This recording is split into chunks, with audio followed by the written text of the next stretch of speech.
Hi everyone, welcome back to our podcast Sugar, Spice and Everything Chaos. I'm Marianne and I have my co-host Perlin.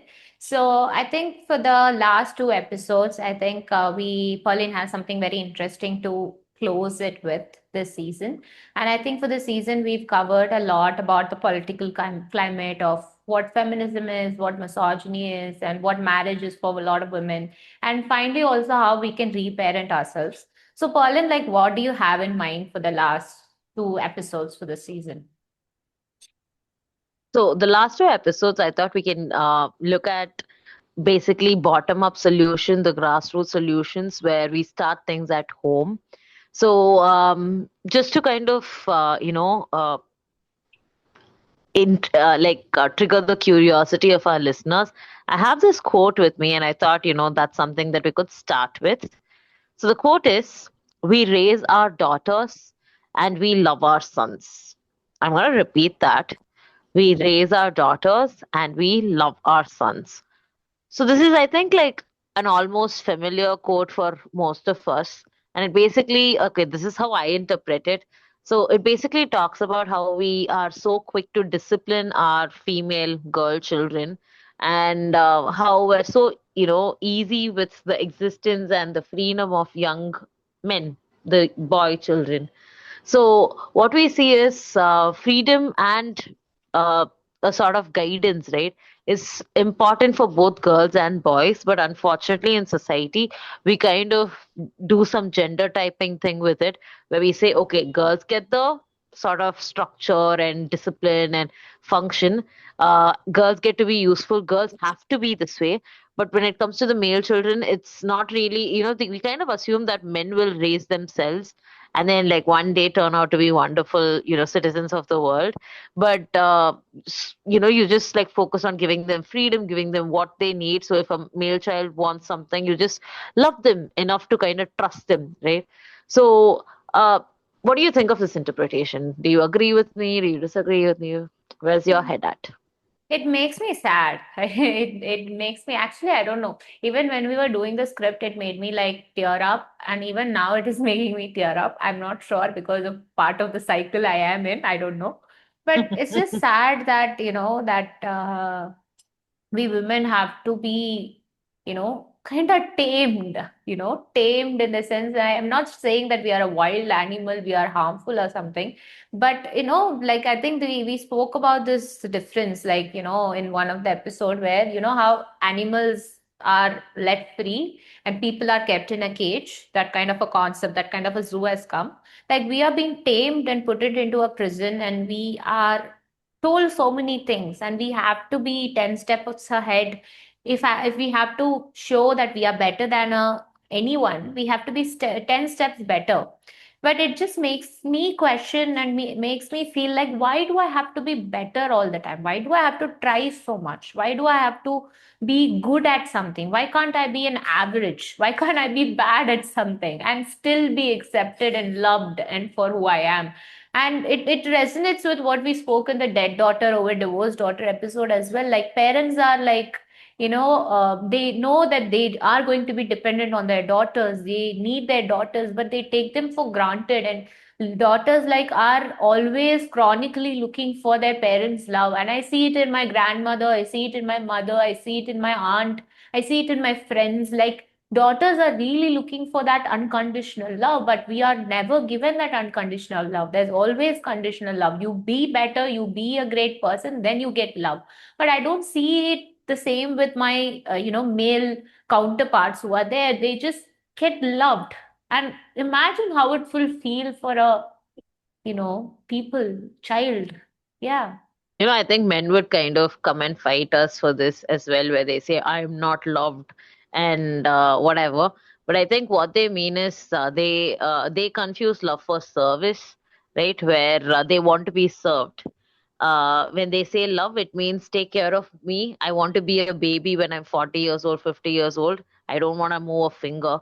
I think for girls, it's not about service when we talk about love. It's about basically having freedom, because it's so nice to have someone tell you that like I we don't need you. We just like the fact that you exist. You don't have to be useful to us, just exist, and your presence is enough for us. I think men get that sort of privilege where, we say, you don't have to do anything, just exist, and we've got you covered. And they're so used to that sort of privilege. Whereas for women, we always, like you said, 10 steps ahead. We always have to constantly keep proving ourselves through our service, through our love, through our kindness. And I think this is also something that puts us in like a competitive mentality between other women, right? So the woman who does maximum self abandonment gets to be the one that like is compared to a good woman. So you're a good woman. The more you self-sacrifice, the more you are considered a good woman. And I think, this is something that we need to evaluate a little bit, because this is again like a different quote. It talks about how empathy with boundaries is compassion, empathy without boundaries is self abandonment. So I think for a lot of women, right, we are told that, just because you have empathy, you're automatically compassionate. And, but that's not true. If you are going to be empathetic at the cost of your life, if you're going to be empathetic at the cost of your desires, your ambitions, then what you're doing is basically giving up your dreams and your aspirations and what your purpose for that matter to satisfy someone else's dreams. And like I think most people, you call this the midlife crisis, right? When in the like around 40s and 50s, when women look back into their lives, they kind of have this crisis where they realize that, oh, I lived the wrong life, I wasted my time, and that's when it hits them. I think one of the reasons we wanted to talk about this is because resilience, as much as it is bouncing back from like a tough situation, we could also look at resilience as, something that we could give our daughters before a tough situation could arise. So we can create like artificial tough situations at home so that we force our daughters to set boundaries, so that the compassion that they need, right, is something that's developed instead of people pleasing or self abandonment. Do you kind of see this like sort of thing happening where daughters are appreciated or even rewarded when they self abandon? Like the more the daughters give up, like it'll be my favorite toy, and then my mother will say, your brother will like it, your younger sister would like it, and so this elder child would have to give up. And she would be said, you're the akka, you're the elder sibling.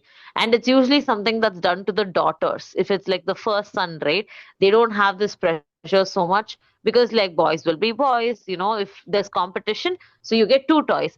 But if it's a girl child, then you expect the girl child to share, because again, this very weird pressure of one day you will be a mother and then you will understand, one day you will have a child of your own. Like but that's like one day you're talking to a child, why are you like poisoning this child's head right now? But you don't see the same sort of narrative with male children, because you expect them to be more immature. Like the maturity quotient is something that we expect from girls, but we don't have the same expectations for boys. Why do you think like this is something that just became normal? These were not things that were taught to us, right? Hmm. See, it makes me think of this Raja Beta concept. I think in the North, it's a very common thing. Is they call the sons Raja Beta. All the mothers call them Raja Beta. Like it's like that betas are always Rajas, sort of a thing. And I think in Tamil, do we Royal. have something like that, Kadakutti or something like that? Kadakuti is like the Kadakutti is the youngest, I last think. one, no? Yeah, But yeah, yeah. like that the favorite boys are always like I love to be making let them be free, let them be I alone, think leave them like in alone. I think in Tamil it's like Ambalanale Singam. Something Like like that. Ambala Singam. What Ambala, what Singakutti, Singam? என்னோட சிங்கக்குட்டி. Yeah, and they don't realize, how submissive lions are to lionesses when they say this, but yeah. Yeah, so the thing is, with all this, even recent yesterday, I was seeing this Alage Alage series, which is my favorite in Vijay TV. And so what happened was the second daughter, who's the boundary daughter-in-law, the boundary daughter-in-law actually gave left and right for everyone. saying that, you guys are like, so lazy, you are taking advantage of people and this and that. And she shouted at them. Okay. And then the nice daughter-in-law came forward and said, don't do this, don't say things like that. It's okay, let it go. And then she turned to her and said that, yo, I can't be like this. I can't be like you. You're like completely self-sacrificing and this and that. I can't be like you. You're like, trying to go behind them, things like that. She hurt everyone, apparently. And they asked her to get out of the house. Okay. And then she went out of the house and sat on the outside this place. And the next day she went to the police station and she complained that my husband family is doing this. My husband is trying to hit and things like that. But so what happened is the background conversation was the nice daughter-in-law was getting credit for the first time for being nice. For, you have sacrificed everything. You have come from a better family, good family. That is why you're being so nice to us and things like that. And it makes me remember that moment, because what happens is people tend to glorify those kind of women, and they try to do that so that they can put the women who are actually putting boundaries. And when you're talking about creating stimulating situations at home to create boundaries, I don't think so we need stimulation. We already have situation where we can put boundaries. It's just that we don't put boundaries.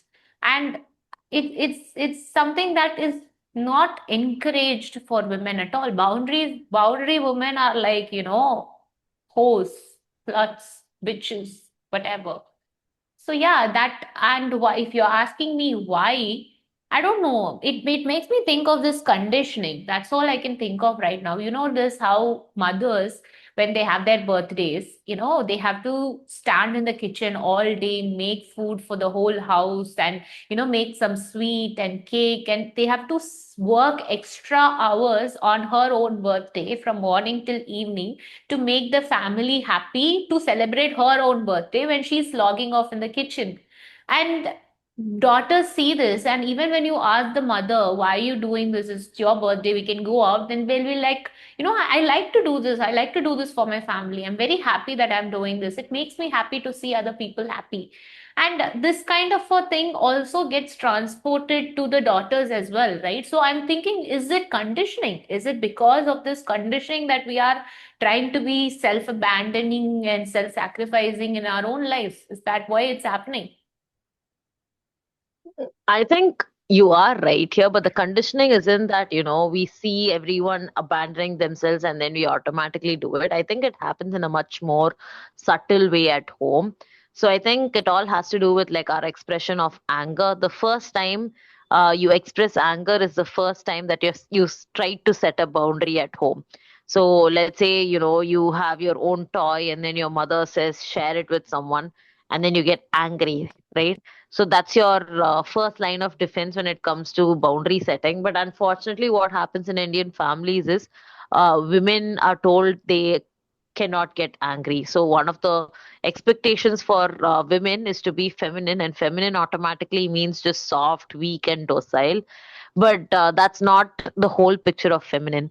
And boundaries by logic is more structural, and masculine is how, again, society sees it. So if you're a girl and you are setting boundaries, you are getting angry, you are speaking up, that's not normal. Who raised you? What's wrong with you? Is the sort of dialogue that comes up. And I think this is something that needs to change. So I think one way that we could work on this at home is to let our young daughters get more angry. So the more angry the daughter, the more compassionate the daughter is actually going to be. The next time your daughter is like getting irritated and saying, "Stop, I'm not going to tolerate this," you respect that daughter. It's as simple as that. But I think a lot of us would find it very uncomfortable when our daughters behave in like bratty ways.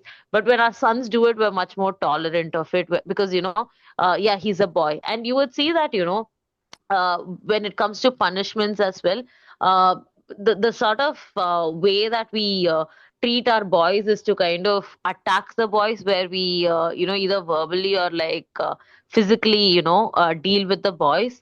But with female children, right, like the girls, what we do is we withdraw love from them because we know that's the thing that's going to hurt them the most. So the minute the girl child gets angry, we say, I'm not going to talk to you. How dare you get angry at your own mother? I'm not going to feed you. I'm not. So we basically, the withdrawal of love, social isolation, I think, is like a very bad thing for women. If you leave a boy alone saying, I'll not talk to you, right? He'll cry for a bit, but then because of the freedom that he has, he goes out with his friends. He finds someone to hang out with. But I think being a girl child, it's very scary and sad for you if you were left alone like that, where someone told you that they wouldn't give you their love just because you got angry. And I think that's how you learn for the first time that boundaries are bad, because parents want like an open door with girl children alone. A male child, when they're angry, they can understand, but like a girl child, it's very difficult for them to understand why a girl would be angry, because you're always supposed to have the door open. If you want to have boundaries, right, it means something's wrong with you. I think as teenagers it gets worse as well, because like why do you wanna, like, why are you getting angry? How dare you get angry? uh, what do you think? Yeah, I mean, it makes me think of something that happened in my grandmother's life. Is that their sons used to be extremely angry, one of the sons, and it gets very toxic. And then that he tends to be so aggressive towards the mother. But then if the daughters are a bit angry, and then they shout or they show discontent, it was taken in a very bad light. And I think it makes me think of, like, I don't know, it makes me think of, why is it not okay for us to be imperfect? Again, it comes back to that same question. Like, I know I was thinking about conditioning and things like that, and how the world has been very accommodative of male child and things like that. But do you think, is there any reason why we are doing it? Is there actually why my grandmother was okay with the son behaving like that, and daughter not being okay with the daughter? I think when this is also like a thing that mothers need to work on, because when you look at male children, right, you see that the mothers get some self-esteem out of giving birth to male children, which is why a lot of mothers take a lot of pride in being boy moms. So the fact that they gave birth to a male child will suddenly increase their social standing. And so they kind of go around talking about how they have a male child. And in many ways, they kind of have this weird fantasy that this male child is going to save them by giving them more freedom. Doesn't happen. But they assume that, so they say it's okay for my male child to abuse me because this is the child that's going to liberate me. There's some weird, like, unrealistic fantasy they have going on. But with the female child, I think they see it as like a bad thing, because they know all the things that they wanted to do as a kid. They will see that same sort of fire in the daughters, right? And when they see it, it's very disheartening, because it's like I had the same fire too, and they basically made me suppress it and repress it. Now I am going to do the same to you, because I think I turned out okay because I suppressed and repressed it. And I think repression and suppression is the way that women have gone about dealing with trauma all their lives. So, yes, I had desires when I was a kid. Yes, I had a fire inside me when I was younger. But that is something that I see as a bad thing. And again, no questions asked as to why it's bad or why it's good. It's just a thing of like, okay, society told me it's bad, so it must be it must be bad. So I'll make sure that my child also doesn't have that fire, so that she can turn out to be a wonderful mother like me, a very well rounded mother like me, a very feminine mother like me. So I think this is something that's reminding me of like a case that I had, where this girl kind of narrated a story about how her interaction with her mother went when she was a child, and how that kind of shaped the relationship she had with her mother. So she spoke about this one experience where they apparently bought a new TV at home, and the mother broke the TV remote. Okay, so the mother was on call with her father, And just out of nowhere, right, the mother says, you know what your daughter did? Your daughter broke the TV remote. Uh, this is kind of something that surprised the daughter, because she was like, "What the hell, ma? Like, you broke it, and you're saying this to papa." And then she says, like, "Here, talk to your daughter." And then she hands over the phone to the daughter, and the daughter, she doesn't really know why. She was very young at that time. Okay, when this happened, she just took the blame for the mother. So the father asked, "Did you break the TV remote?" And the daughter goes, "Yes, I did. I'm sorry." And like, this was happening in like a therapy scene, and she was basically saying, "I don't know why I said yes. I don't know why I took the blame." So in this case, right, what you see is this mother is very emotionally unstable. There were a lot of like times when the mother would threaten to kill herself. A lot of upsetting things happened with the mother here. And this mother kind of slowly convinced this daughter that she was the problem. She had to be protected. And it became a very toxic sort of relationship where the daughter would do anything. The daughter would even like kill people and herself if her mother would just love her, right? The daughter craved the mother's validation so much. But then the mother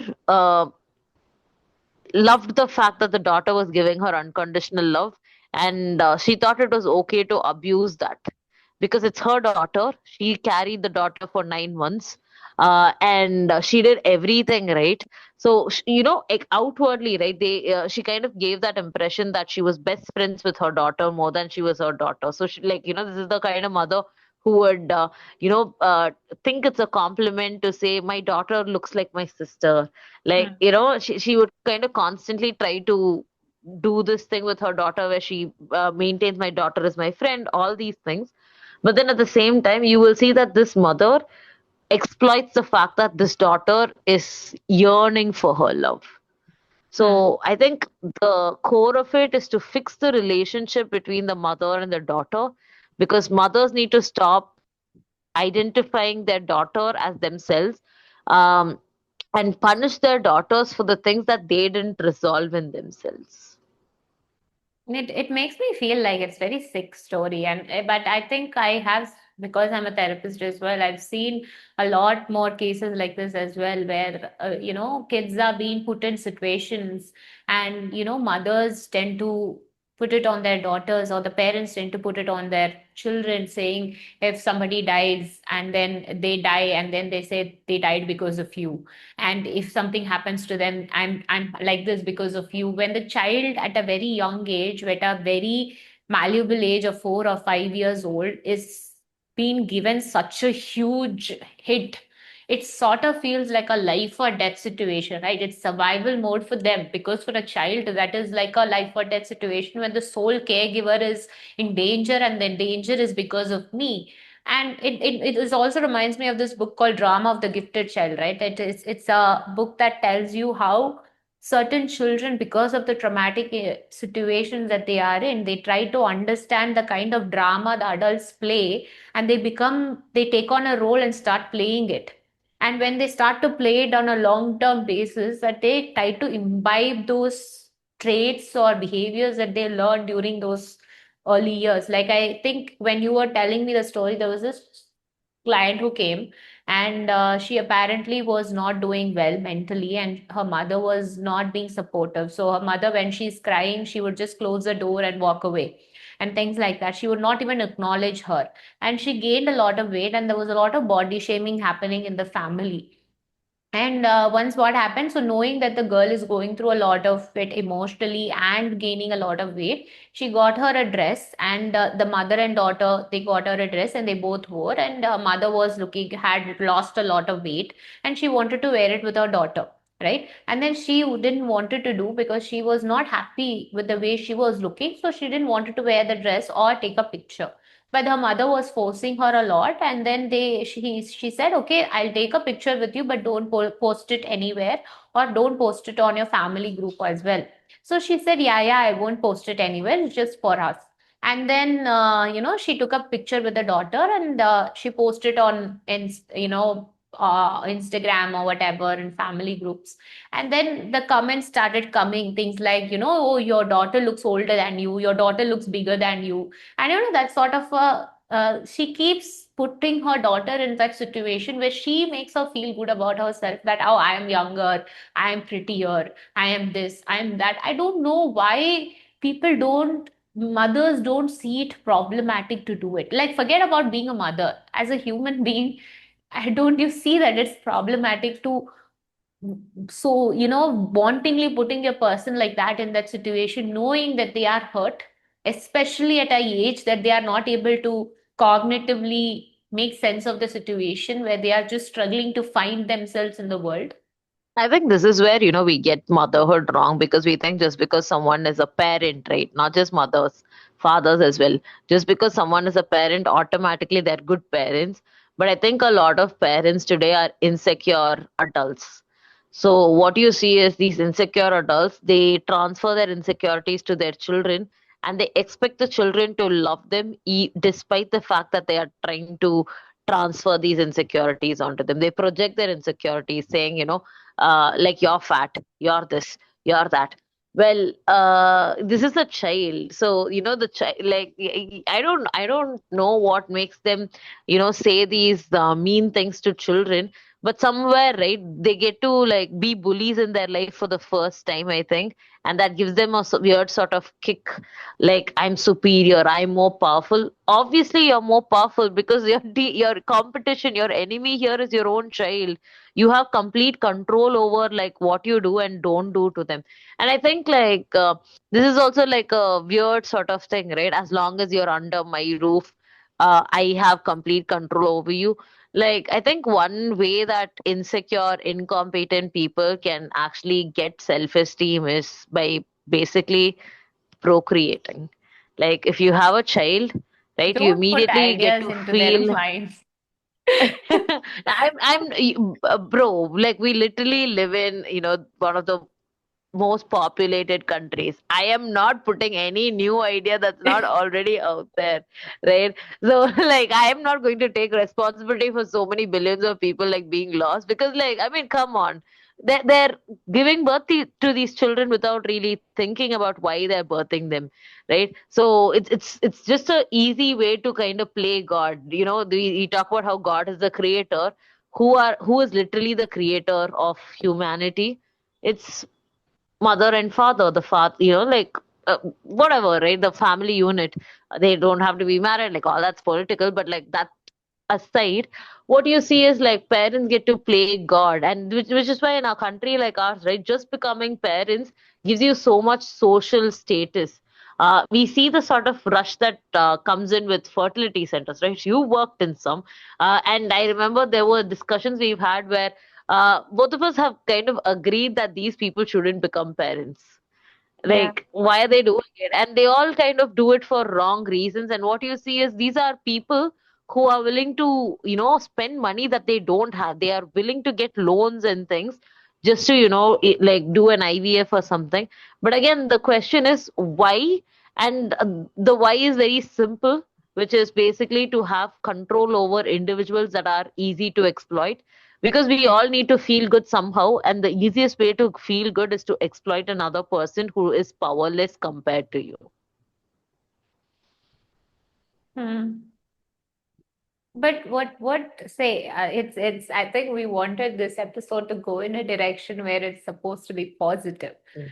and where, how do we help the mothers and fathers? And see, the one thing I see is, I think right now with Gen Z, they are much more aware of how they want to procreate, and they are much more aware with the decisions they are making in terms of, children or marriage and things like that. So that is definitely a very conscious choice people are thinking about. Right now, people are not thinking in a much in the way that we are thinking, but at least financially, practically, taking in consideration of the mental health burden that the child might have. These are things that people are right now considering, which is a positive move towards it. But where are we going with this whole conversation? What do we give to our listeners?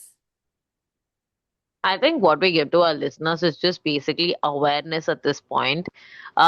These are ideas that I think most people wouldn't have thought about. Like, I think one, thing that happens is, especially when we're dealing with mental stress and anxiety and depression, is we forget the pain that we had, which is why we have these mental health struggles in the first place. If we could all kind of remember our childhood pains, right? Like the things that we went through in our childhood, from time to time we go back and we sit with that pain. Okay, I had a tough life. I had this. I think this would kind of give us a much better perspective on what's important and what's not.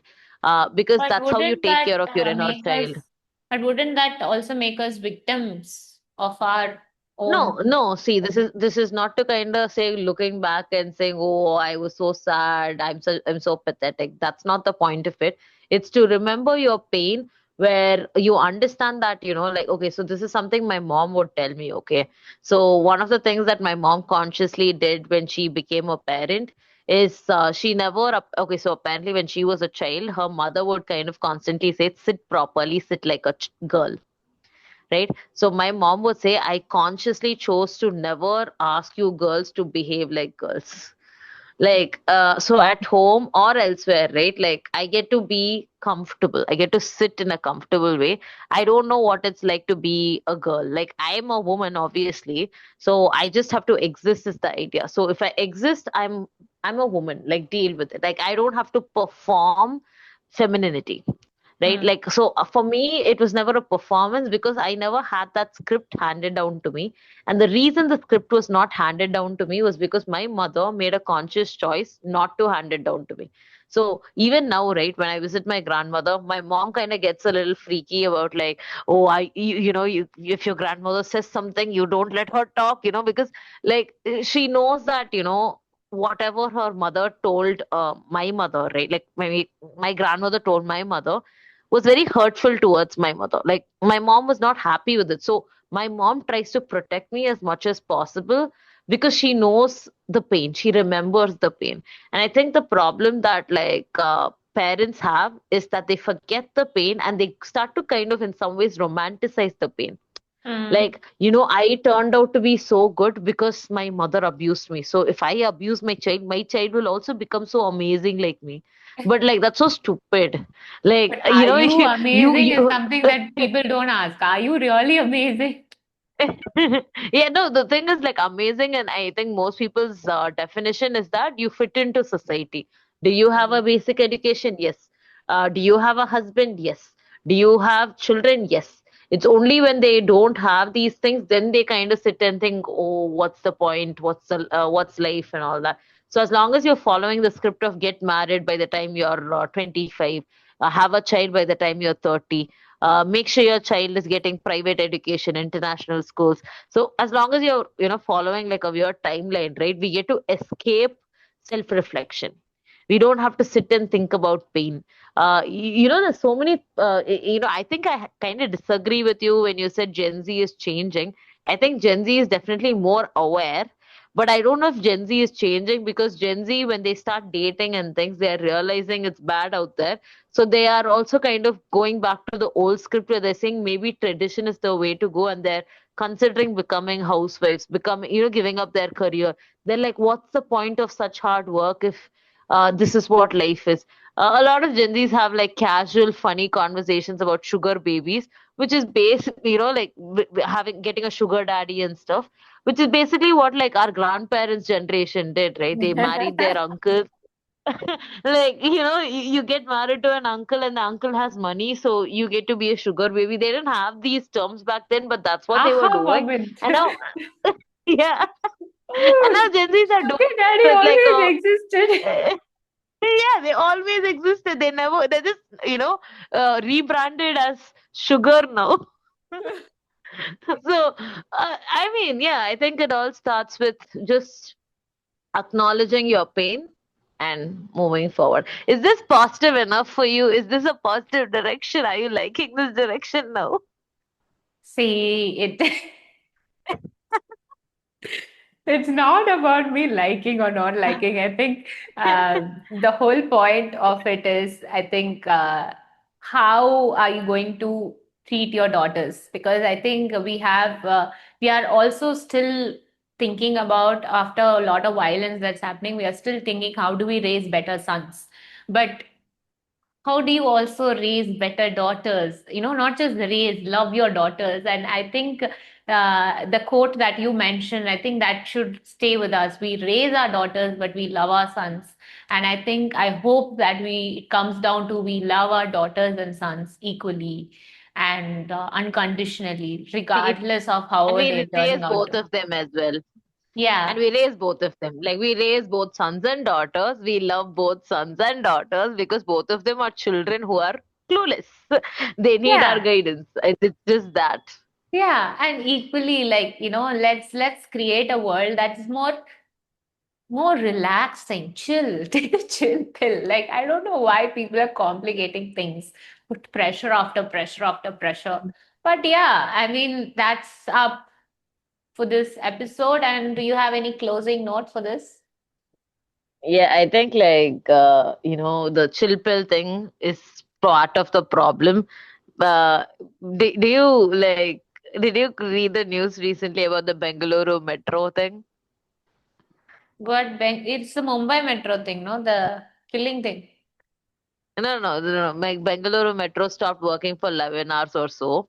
Oh, And you would think the IT employees would take a chill pill and take a day off, right? Like metro's not working, and the cab prices went up. Transportation was bad. Okay, so the logical thing to do, the smart thing to do, such is life. This happens. One day off is not going to change much. But you know what these people, these beautiful IT corporate employees did? They went to work on a truck. Like on a somehow truck they car. organize. Yeah, like lorries and things. Like they got trucks and they went to work. And the question of um, why do we, like live to work comes up. You work to live, right? Like you have a job so that you can live the life that you want. But rather right now it's becoming this thing of like I need to work, but the why of it is out of question. You wouldn't have lost anything if you didn't turn up to work that day, but somehow people have gone crazy to the point where they're on autopilot, where work is basically everything. So maybe this is something that we should kind of reflect on in the next season. Where why are people not chilling anymore? What's wrong with people? Why do people like suffering so much? And also, a Yeah, lot I of think people don't ask the why. And I think even the whole point of today is also, you don't ask why. Why are you marrying? Why are you having children? Why are you doing this to your daughter? Why are you doing this to your son? Why? Ask a lot of why. And that's the take home message for all of you today. And should we if end we our made episode? yeah, if we made you uncomfortable, you're welcome. Please subscribe to our channel. Yes, And follow us on Instagram, Spotify, YouTube, and everywhere, and comment your thoughts. And we'll see you again for the next episode. Bye. bye.